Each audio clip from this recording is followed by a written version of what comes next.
Assalamualaikum. Halo bapak-bapak dan ibu-ibu. Kali ini saya akan membahas saat aku berhenti menjelaskan diriku. Bukan karena aku tidak peduli. Bukan karena aku sudah tidak cinta. Aku berhenti menjelaskan karena lelah tidak pernah benar-benar didengar. Diam yang bukan kekalahan. Ada satu fase dalam hubungan yang sering disalahartikan. Fase ketika seseorang tidak lagi menjelaskan dirinya. Bukan karena dia tidak punya kata-kata. Bukan karena dia sudah tidak ingin dipahami. Tetapi karena dia sudah terlalu lama berbicara sendirian, menjelaskan perasaannya berulang kali, namun selalu berakhir dengan rasa yang sama. Tidak dianggap penting. Dan diam yang seperti ini bukanlah bentuk menyerah, melainkan bentuk perlindungan terakhir. Kelelahan emosional yang tidak terlihat. Banyak orang mengira lelah itu soal fisik, padahal ada lelah yang jauh lebih berat, yaitu lelah emosional.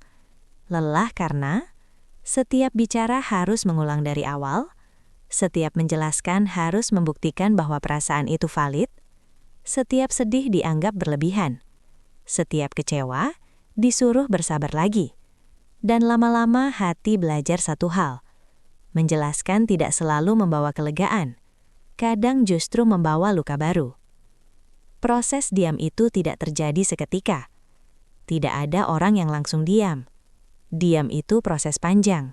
Dimulai dari ingin dimengerti, lalu berharap didengar, kemudian menunggu perubahan, sampai akhirnya lelah. Setiap diam memiliki sejarah. Setiap jarak memiliki alasan. Setiap ketenangan yang dingin pernah menjadi suara yang hangat, tapi suara itu tidak disambut. Saat pasangan baru sadar, tapi sudah terlambat. Ironisnya, banyak pasangan baru merasa kehilangan saat Anda tidak lagi menuntut.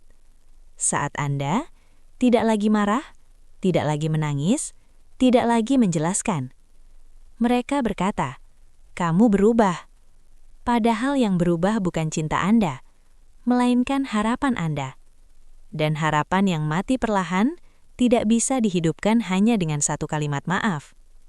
Berhenti menjelaskan diri bukan berarti membenci, bukan berarti ingin meninggalkan, bukan berarti menutup hati sepenuhnya.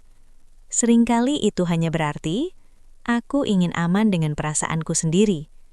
Karena menjelaskan diri terus-menerus kepada orang yang tidak siap mendengar, adalah bentuk kekerasan yang paling halus terhadap diri sendiri. Kedamaian yang lahir dari kejujuran. Jika hari ini Anda lebih memilih diam, lebih memilih menata hati sendiri, lebih memilih tidak menjelaskan semuanya, Anda tidak egois, Anda tidak berlebihan, Anda tidak salah. Anda hanya sedang belajar satu hal penting, bahwa diri Anda juga layak dijaga, bukan hanya hubungan. Dan jika suatu hari Anda kembali berbicara, biarlah itu karena ingin, bukan karena terpaksa.